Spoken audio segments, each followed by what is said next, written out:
porque tú eres el futuro de tu familia. Y eso es lo que le quiero decir a todos ustedes. Y quiero que todos los padres sepan que sus estudiantes... My name is Jacqueline Amaya, and I'm one of the Assistant Deans of Admission at William & Mary. Hay muchos aquí, estoy algo nerviosa, porque normalmente todos son gringos enfrente de mí, aquí está mi gente. Hoy voy a hablar sobre un poquito de mi historia, cómo fui a la universidad y todo eso, y un poquito sobre cómo entrar a la universidad de William & Mary.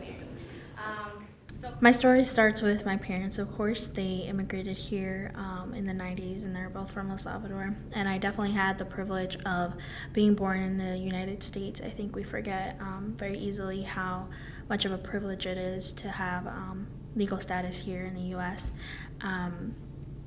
So since I was born in the U.S., I didn't have that barrier of being worried of whether or not I would be accepted into college. But I had to face all the other barriers that come with being a first-generation American and first-generation college student.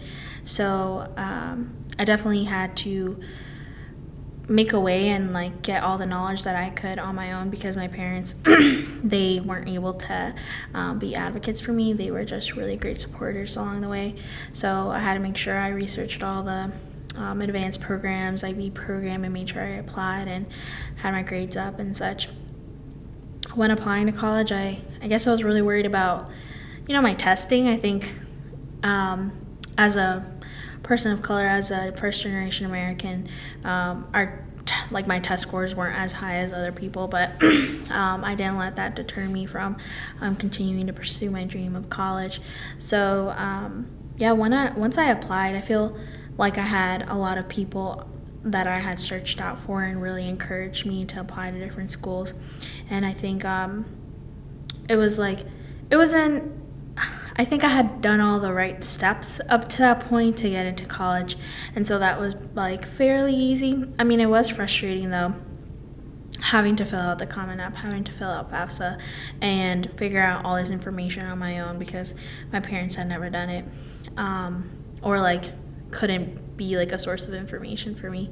But I think going to college was such a culture shock for me, because it was a predominantly white institution, and being Latina, being from Northern Virginia, I went from seeing a lot of people that look like me and people from diverse backgrounds and just feeling kind of like the oddball out. But I'm really excited to have graduated from William & Mary and now be a point of access for other people. So we admit DACA students, and in terms of financial aid, if they are deemed in-state students, we typically meet 100% of demonstrated need, and that is met through institutional grants and federal grants. And then we also have different scholarships ranging from 1693 scholars, Monroe scholars, and W&M scholars.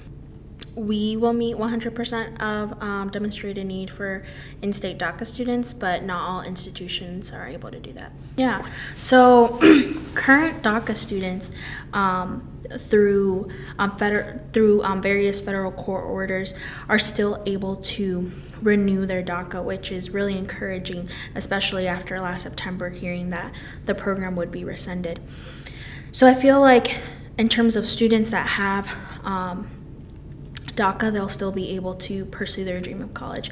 But the guidelines of applying so now students are not able to apply for DACA, which means that in around 3 years, there will be this huge wave of students who had, if the program was still going, they would have had that opportunity to apply for DACA and not have that as a barrier for applying to college. So I think our current DACA students can still pursue that dream. Of course, they still have to face the barriers of just applying to college, but I think we have to really get ahead of what it will look like in 3 years for our students, because the students are still the same. It's just whether or not they have this label on them of I'm a DACA student or not. So I think as Virginia public institutions, we really need to think ahead in terms of what that will look like, because we will yet again, because DACA hasn't existed forever, we will yet again have a huge number of great students that deserve to go to college but are limited because of the lack of a legal status here in the U.S. Yeah. Ponte las pilas y sigue adelante. Yeah.